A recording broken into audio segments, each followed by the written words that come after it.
Assalamu alaikum wa rahmatullahi wa barakatuh. Alhamdulillah. I live another day today into 17th of Rabi'ul Awwal 1442, and today is the 3rd of November 2020, year of the pandemic, COVID. All right. Anyway, I thank you, YouTube. I thank you, all subscribers, all viewers of my video. I appreciate that so much. I'm honored to be with all of you. And before I go on, please do not watch this video if you are in a mosque now listening to the khatibs.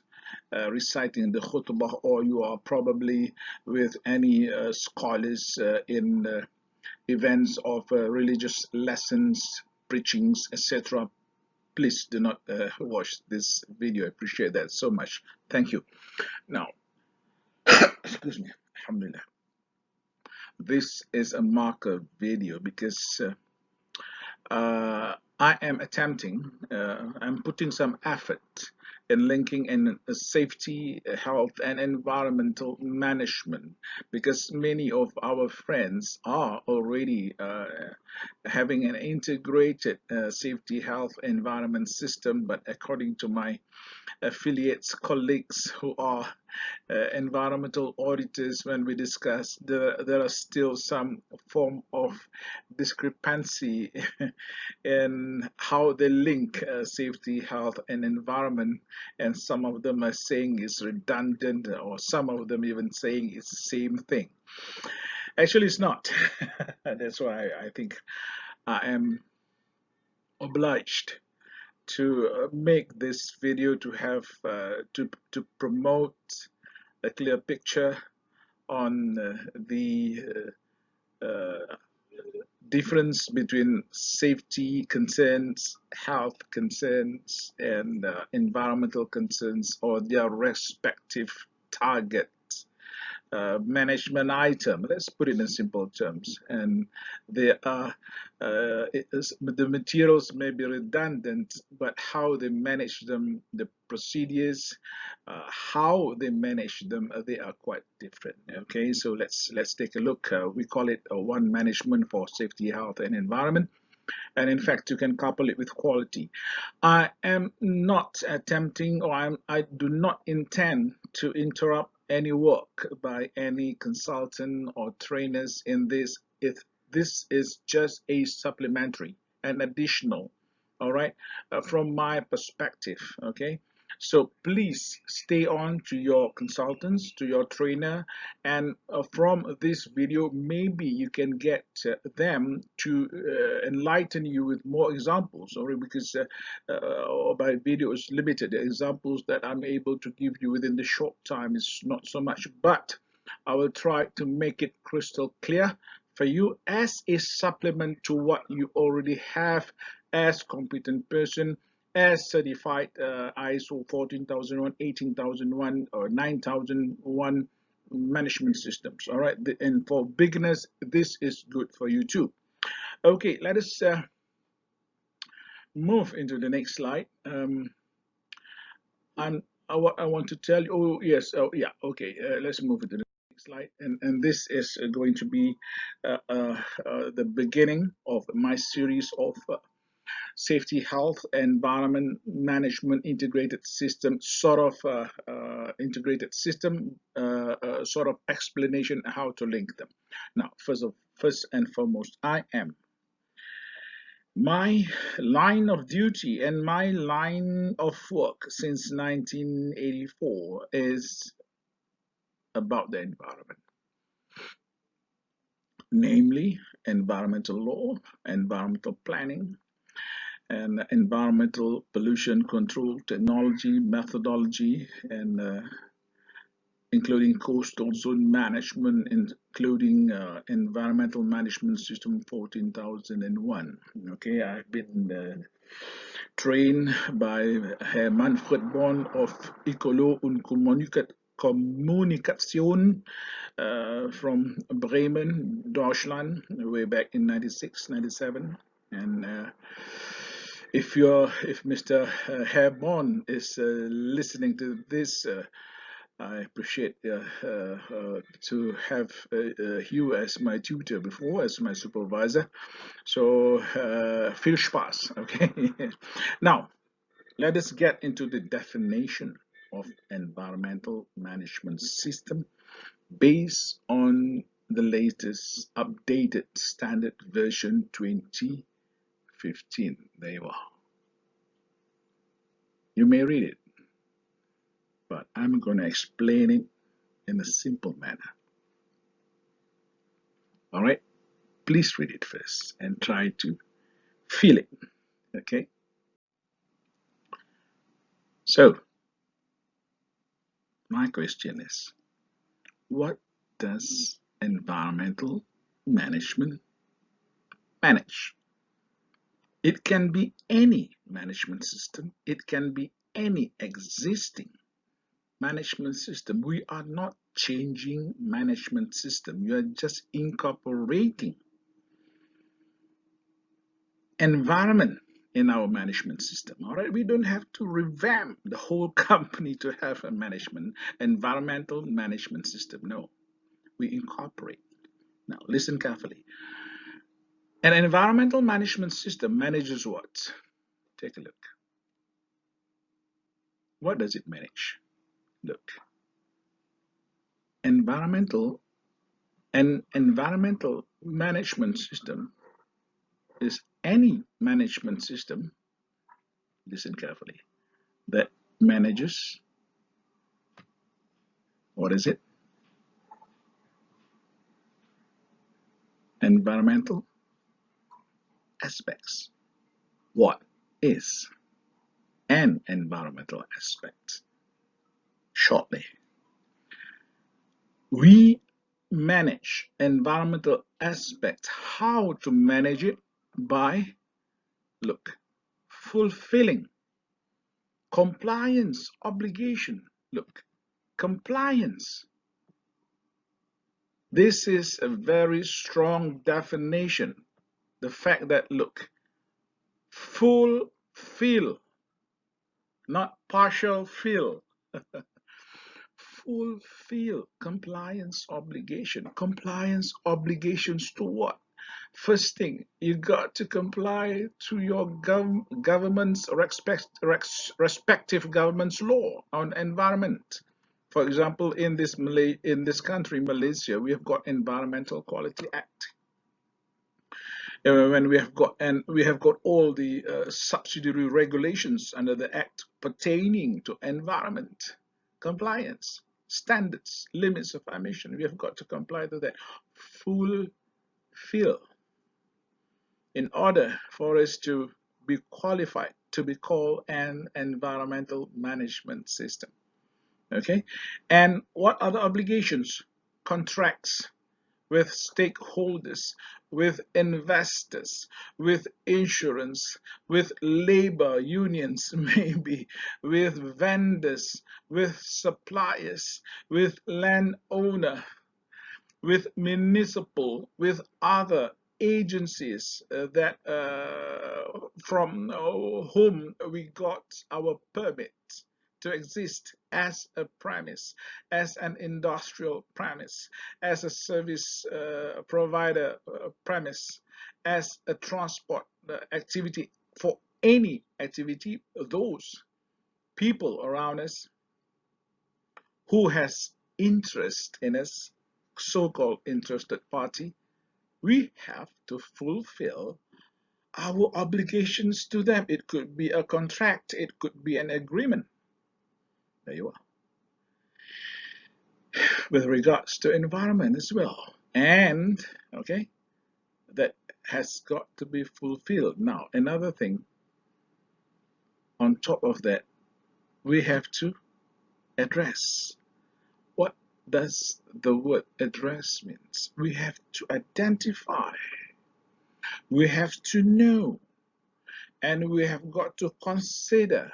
We have got to bring to our attention, and to the state that we know about it, we realize it, it is evident, it is prominent. What?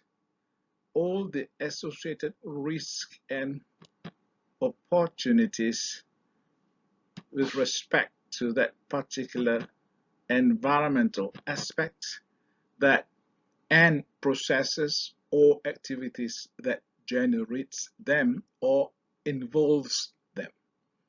There you are. So environmental management system is about managing what? Environmental aspects. How? Fulfill compliance obligation and addressing associated risk and opportunities related to those activities that involves these environmental aspects that we are managing. Got it? I think it's quite snappy, isn't it? So this is what I said, complementary, supplementary to what your consultants or trainers or lecturers has established, and this is to recap, to refresh your knowledge, and for newbies, beginners, this could be something that you could ponder deeply from now. Okay, let's take a look at the next one. This is probably what are environmental aspects. Now, this is being vividly defined, and this is by far the best definition that I have been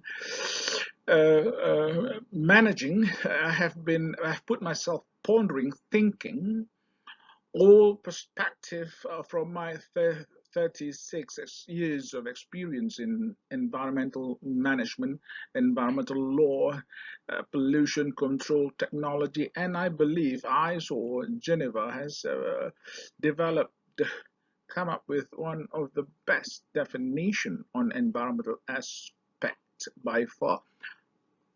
If they have something better, it might come in the future. I don't know, but this is good. Read it.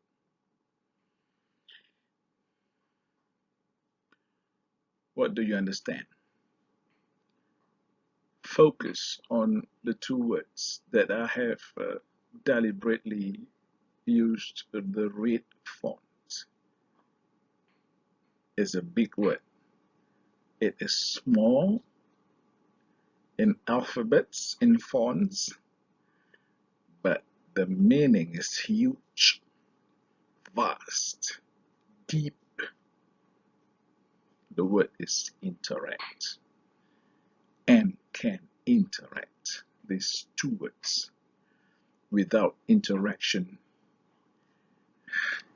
you don't get anything to live in this world.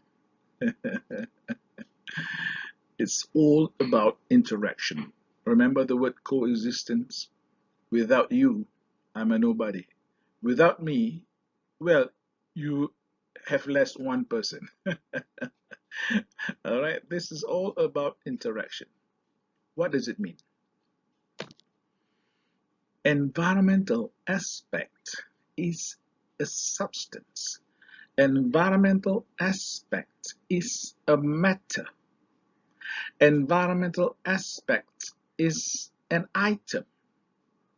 An environmental aspect is an item. An environmental aspect is a thing.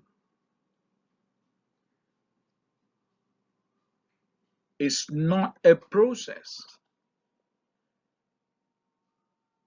It's not an activity. Processes and activities involves the use and generation and the release of environmental aspects. In simple terms, environmental aspects and environmental aspects is anything, a noun, not a verb. An environmental aspect is anything that interacts or can interact with the environment.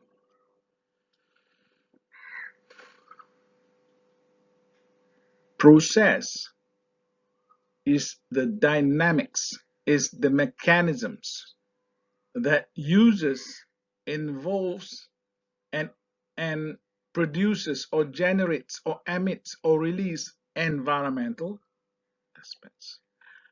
Environmental management manages these environmental aspects via specific process methodology for those processes, for those activities involving environmental aspects. Simple, isn't it? Are you following?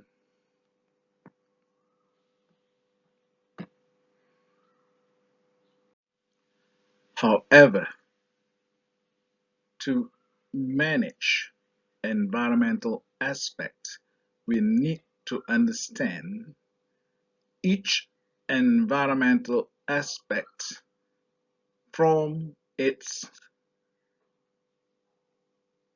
life cycle perspective. We need to look at each environmental aspect where it originates from. That will be upstream life cycle perspective. I'll talk about it later. And after it becomes product, we need to look into where would it go towards the end of its life cycle.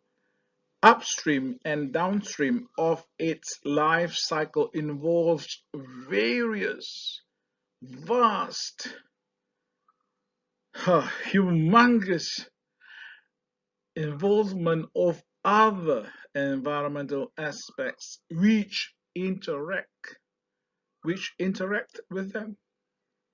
That is why I say this is one of the best definition I've ever seen. I am so satisfied with this definition as compared to the previous one. The previous one is good, but this is more solid, fantastic, short, simple.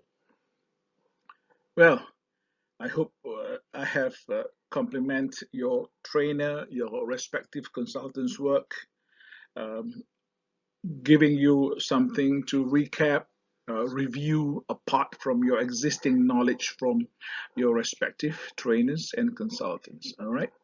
Now, let's take a look in a little bit more detail. I am attempting to illustrate. This slide has been around for 15 years, I guess, but I've just patched it up here and there to make it more um, accurate, which I don't think I'm able to produce a very accurate illustration because for the fact that the environment is not just three-dimension. The environment is more than three-dimension. Could be 4, 5, 6, or 7 the most. Okay. Now, what I am illustrating here is the various environmental aspects.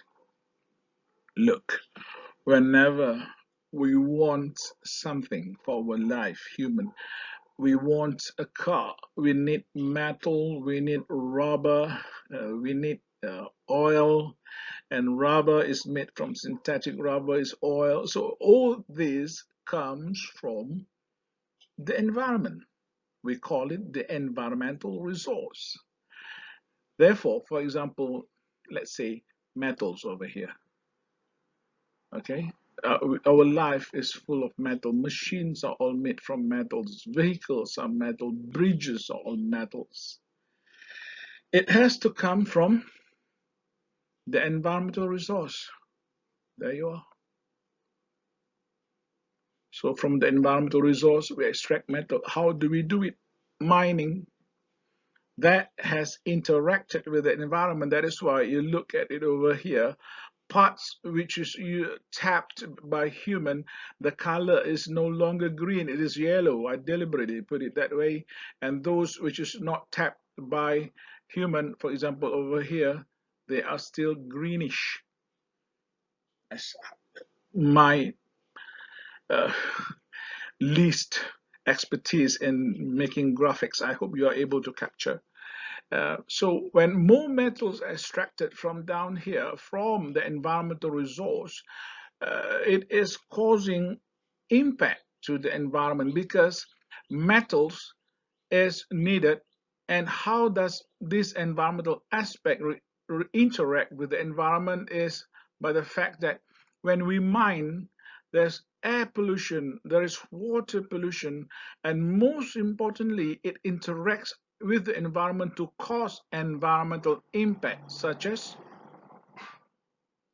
when we mine, we are tampering with geological structure, the hills, the mountain, and that causes permanent damage. And when we mine, we cause uh, water pollution. And when we mine, we have got to cut all the trees, all the shrubs. It could be deforestation. It could be lost arable land.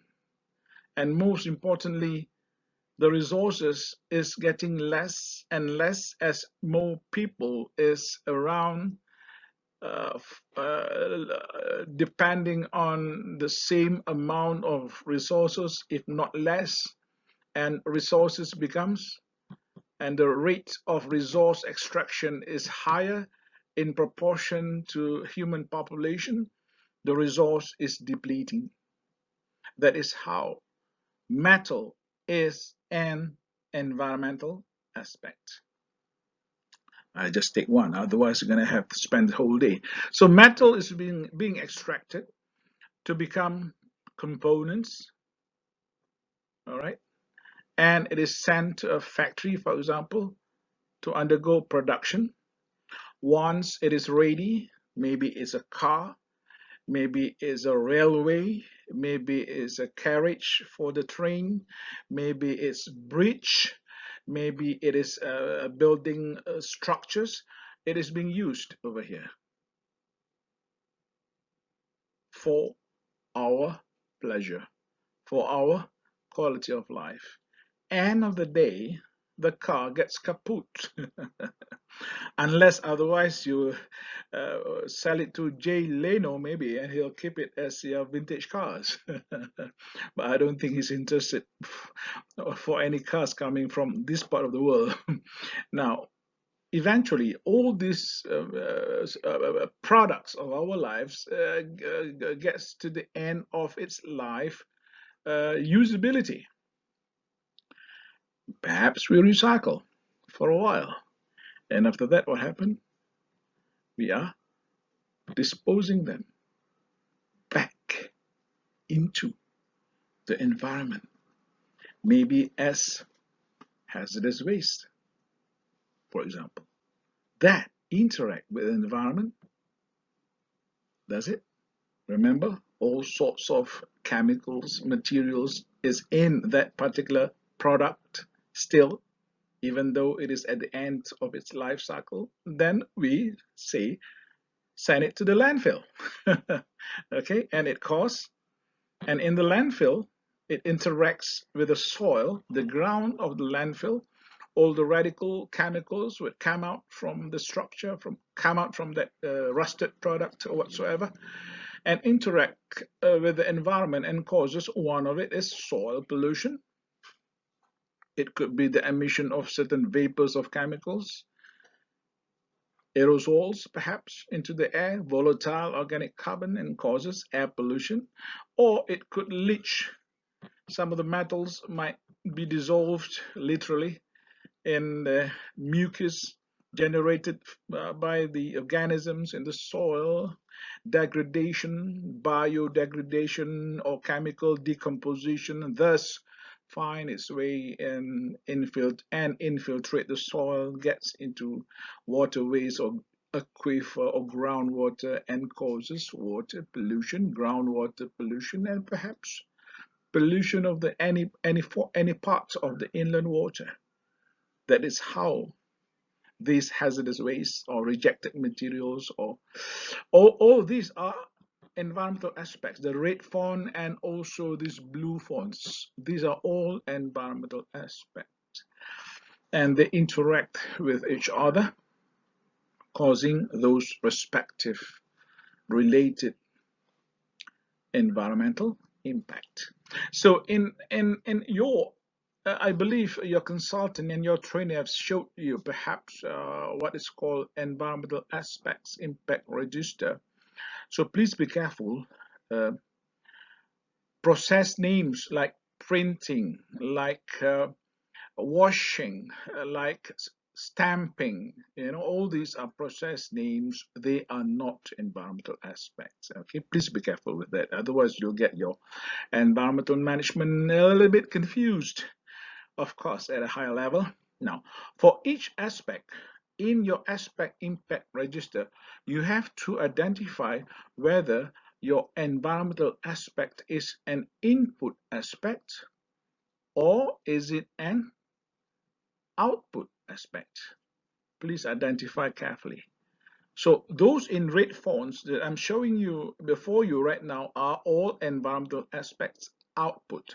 And those in the greenish fonts here, these are all environmental aspect input. So in your aspect impact register, each aspect that you have identified, you must know whether it is input or output, because for an input aspect, if you want to determine their associated environmental aspect, is to look at here, upstream of its life cycle perspective. Input aspect shall be looking at the upstream of its life cycle perspective to determine its associated environmental impact. So for input aspect, we look up this way in this direction. So these are all associated environmental impact from input environmental aspect, such as loss, arable land, adverse climate change, resource depletion, deforestation, geological damage, ecological damage, and many others. For an aspect which is an output aspect, we will look at the life cycle perspective downstream direction, so this way. And their associated environmental impact is as follows, because when it is an output, it is being released back into the environment. It interacts with the environment, as I said earlier, and causes soil contamination, air pollution, and water pollution. This is, I believe, a 2-semester subject made in 5 minutes because normally I would explain in very detail, but I want to make it simple. I want you to grab the feel, the understanding of environmental aspects and its life cycle. So we must look, especially when we are designing operational control procedures, we must look into each aspect that we are managing, the activities that involves those aspects, looking at those aspects from its life cycle perspective is the idealistic way in writing procedures, operational procedures for that activity. That's what this version of ISO 14001 is referring to. Environment has been in my line for 36 years. I'm not saying I'm an expert. I'm still learning, but if I do something wrong, if I said something wrong, do correct me, especially if you're writing those standards.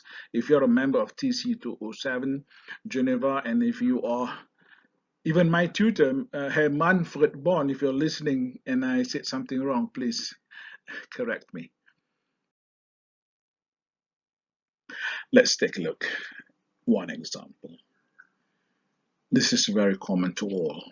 I think from the last slide, I believe you would be able to comprehend and apprehend this particular environmental aspect, which is cotton gloves, with so much ease. Okay, and those are associated environmental impact. Okay, and the cotton gloves we use. Normally, we buy cotton gloves and we use them, and eventually we have got stained, contaminated, or even rugged cotton gloves that we call used or spent cotton gloves. This is the environmental aspect of our concern, which is the fresh cotton gloves. And this is an input aspect or output. This is an input aspect. So you got to identify. So, and after we use it, it becomes used cotton gloves. This is an output environmental aspect. Okay. This is a representation of summarized, simplified to the simplest, what? Life cycle assessment of cotton gloves. Now, we are not supposed to do life cycle assessment. The standard doesn't ask us to do that. What we got to do is to look at these environmental aspects from its life cycle, meaning life cycle perspective view of each environmental aspect. So we have to know cotton gloves comes from textile factory, and the textile factory got supply of cotton from the cotton farm. For example, maybe they also use some petrochemical fibers which might come from here. Okay, petrochemical products. These are all environmental aspects, you know, petrochemical products. I made it simple, and so if it comes from a cotton farm, to have cotton farm producing the best quality cotton, if you want to know this, you ask the Japanese, they are good. We got to plant it in on top in agricultural cotton agricultural farm, and that those cotton plantation would extract nutrients from the ground. On top of that, we have got to use fertilizers. There you are. And also fungicides, herbicides. Okay, there you are. And its residues, what happened to them? These are all environmental aspects too. And they interact with the environment, causing air pollution. This, causing nutrients, can cause some deprived soil nutrients. Excess fertilizer can cause a condition like eutrophication. Herbicides can kill some other vectors like bees. I think you know about the lack of honeybees about 5 years ago, and bees kill themselves, suicide. Okay, pesticide residue will harm other insects and animals, and it interacts with the environment, and when that ecological chain is cut, the prey predator, the food chain is cut, you have a lot of ecological imbalance. That's just about fertilizer and fugitive aerosols, nutrients. These are all the sort of what you call environmental impact that it caused, but I didn't write it down there because I want to make it simple. So these are all the interaction rendering cotton gloves and environmental aspect. The same thing goes to materials made of petrochemical products like polyester. Okay, all right, and a petrochemical factory releases air impurities, causing air pollution. Also, a petrochemical factory require oil. The base is oil. It's an oil and gas industry downstream. So more crude oil is needed, more fossil fuel. What happened? This could be the environmental impact, resource depletion, and of course ecological damage, because we drill this bedrock and we never repair them until this day. And also, the textile factory might require inorganic chemicals, perhaps potassium hydroxide, sorry, potassium permanganate, hydrogen peroxides to be used, apart from dye stuff, and these are all coming from chemical factory, which extract minerals and thus causes resource depletion. These are all the interactions. Remember the definition of environmental aspects: interact and can interact.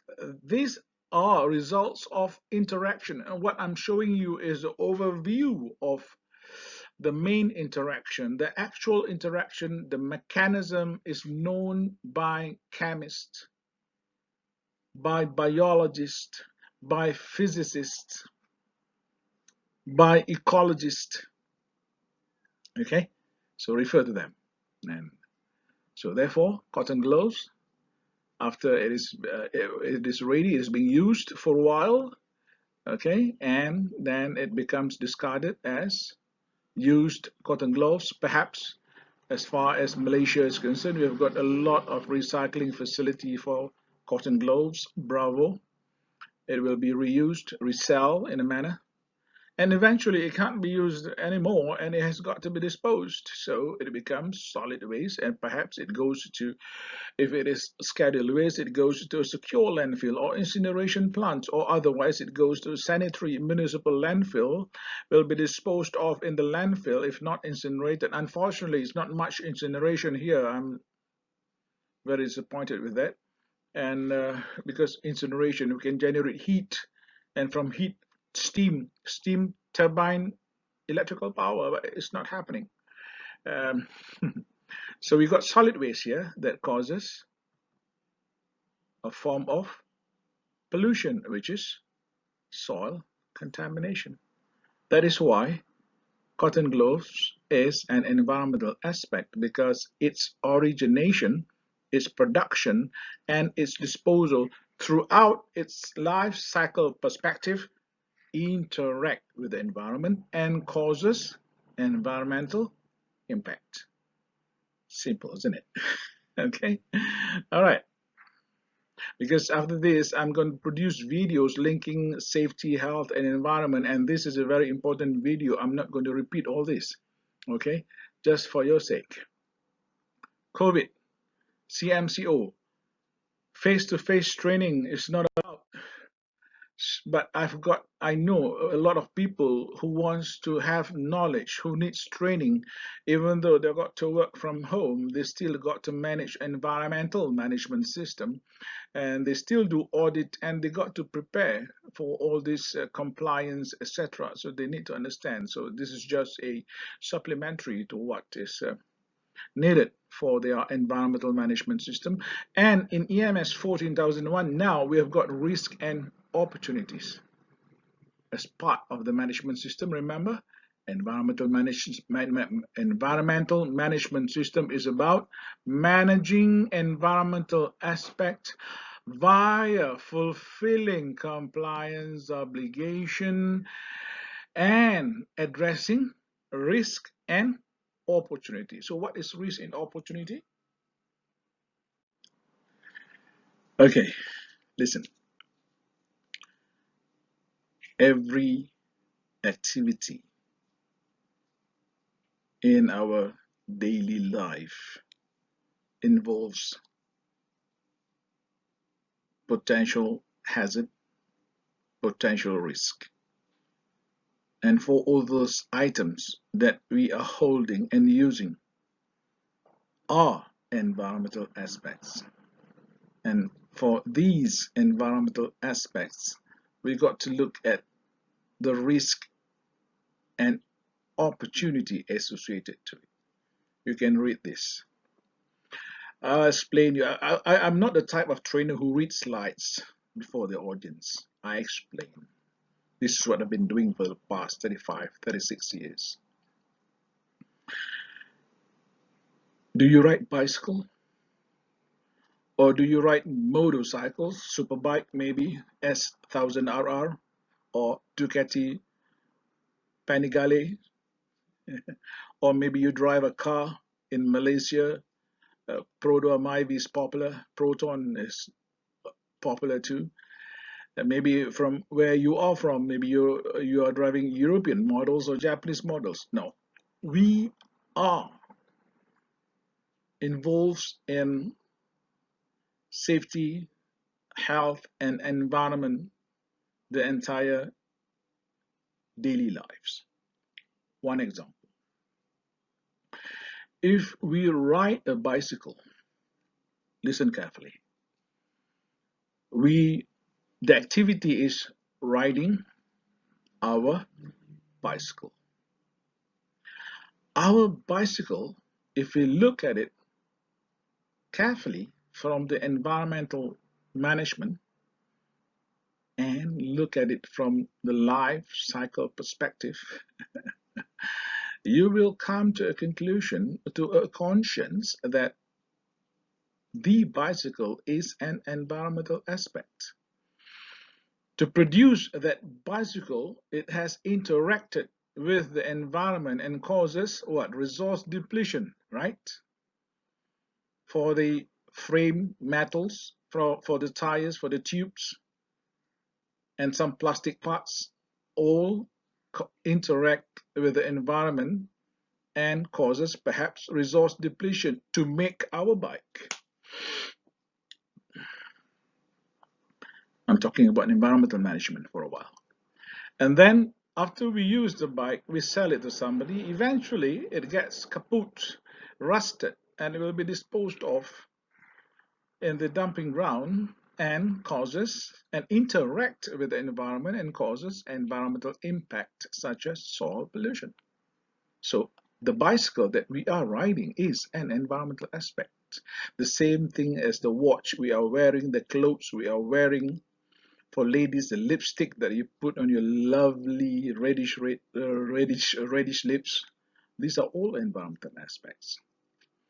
Now, let's take a look at safety. The activity is riding the bicycle. There is a safety issue which is called potential hazard. What is the hazard? Bicycle is a two-wheel. It is not stable perhaps, and we might be riding on slippery road. These are all potential hazard. Slippery road is potential hazard. Deflated tire is potential hazard. Our chain brake is a potential hazard. Our pedal brake is a potential hazard. So the bicycle itself is a potential hazard and can cause a hazard such as what? The risk of riding the bicycle is perhaps accidents, fall, injury to ourselves. So it's different management system. We're talking about safety, health management system, safety management system is about how to ride the bicycle safely. So it's about maintaining the bicycle so that it has the correct tire pressure, all the working mechanism is in order. Preventive maintenance, it is a safety health management. And we got to ensure that we are fit, we are able to ride the correct seat height and the correct way to pedal, the good body posture, arm posture, ergonomics. These are all safety and health management system, how to manage the riding of a bicycle. But environment is the different thing. It is related. It's about the bicycle. How is it related? It's about the same item, which is riding a bicycle. But looking at it from safety and health, the potential hazard is another thing, potential risk associated to it, and safety and health is how to ride that bicycle in a safe manner to avoid potential risk. Environmental management is talking about how to ensure the bicycle is being used so that it does not interact with the environment and cause environmental impact. So good maintenance done by health safety is good, so that the lifespan of the bicycle is longer, so that the demand for its natural resources is less, because we are able to prolong the life of our bicycle. Okay, so less environmental impact compared to someone who does not ride it well, always meet an accident and changing bicycle more often, and that would cause a demand for resources, causing resource depletion. There you are. So safety, health, environment, they are married. They are married. They are together. They need each other, and they are linked, but they manage differently. All right, but complementing each other. That is safety, health, and environment in practice. Correct me if I'm wrong. All right, let's go into the next slide. And I am going to upload a video in this form, whereby I will show pictures of activities. Hopefully students, academicians can benefit from this, and for practitioners, environmental practitioners, safety health practitioners would be enlightened with more examples from myself, and in addition to what has been taught to you by your trainer, who are safety health experts, industrial hygienists, doing a good work, a detailed safety and health, a management system. This is just complementing to their work. They are better knowledge in health safety compared to me.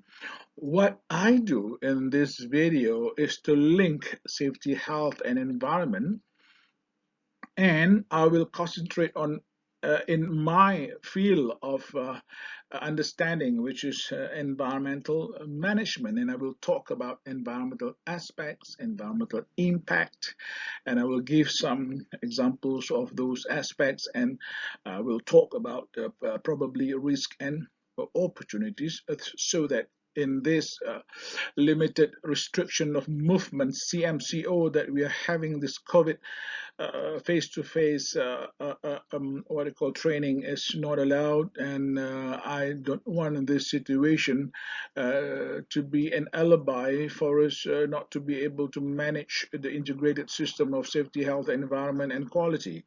So I hope this video would provide information for students and newbies to get into safety, health, environment management, especially ISO 14001 environmental management system. I hope it would help you in this way, complementing your work, and be able to pursue the management system despite all the restrictions imposed upon us due to the COVID-19. So the COVID-19 is not an excuse for me not to share knowledge with you. So this is the platform. So please wish me in good health. And thank you, subscribers. Thank you, viewers, especially YouTube, powerful platform. As a Muslim, I wish you in bahasa Melayu, semoga dikurniakan apa yang dihajat, dipohon dan dicita-cita, dipelihara daripada bala, bencana, musibah, penyakit serta maksiat, dan dikurniakan keselamatan, kesenangan, kesejahteraan, kebahagiaan, dan kejayaan kehidupan kita di dunia dan di akhirat. As a Muslim, I wish everybody around the world, regardless of who you are, what your interest is. Assalamu alaikum warahmatullahi wabarakatuh. See you in the next video, inshallah.